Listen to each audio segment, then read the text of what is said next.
Many of us struggle with wanting to do too much too fast. I mean, personally, as a child, I was the most adult kid you would have ever found.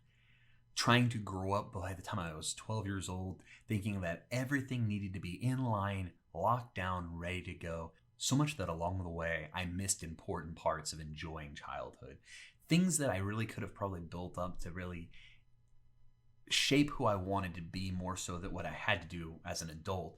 Learning to enjoy things, to have fun, to be essentially now a big kid as a gray bearded adult. But pacing is everything. It's better. I mean, nobody runs in a perfect order, but essentially there is a cadence to this whole thing. That's what we see with Telltale Games. They were growing at a steady rate from 2005 to 10. And then as they took on more and more dramatic licenses and led to The Walking Dead, things burst onto the scene. The popularity awards. And who wouldn't want to embrace that? Much like as a child, the allure of being an adult, being more than what I saw myself as. So what do? You reach. You reach further than your fingers can touch, to the point where you're losing balance, stumbling and falling along the way. Telltale had a little too much too fast. They saw this as an opportunity to rightfully invest in their company, to add more personnel, to do things that allow them the flexibility to continue to thrive. The struggle being the trappings of success. That when you don't know how you got there, you try to catch that lightning in the bottle. You hear with marriages that are having struggles about trying to recapture the magic.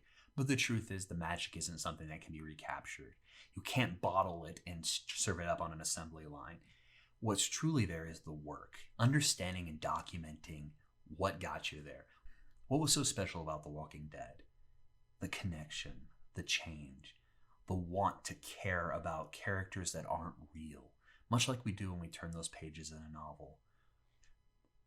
That was something that the storytellers at Telltale did well, is telling those stories, building care, but the systems to support them, the evolutions of how those stories were told, didn't grow it to scale the way that the company was. Instead, more projects were on the docket.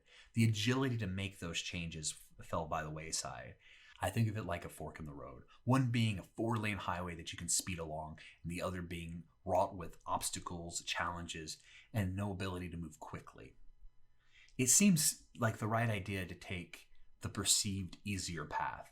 The difference being that the faster you go, the less you can see the landscape around you, to make those changes, to see what is accurately there. Because everything is a blur when you're moving fast and filling up that laned highway until eventually you find yourself in the middle of nowhere and unable to kind of get back to that true north. By contrast, that path that's less defined, filled with obstacles, means you have to make every choice count, not to trip and fall on your face.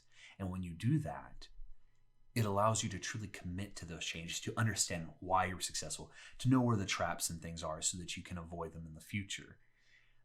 Yes, you want to move quicker and more efficiently than that undefined path, but once you know it, you can move more quickly through it, but you still want those obstacles there. You still want to be aware of the trip hazards.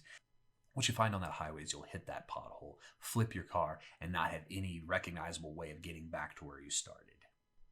Look, it's easy as a person, as a creative, as a company to want things right now. Honestly, we don't like to mine for our own treasure. We want it ready-made. We imagine hunting treasure and finding these massive troves of chests and jewels and everything ready to go.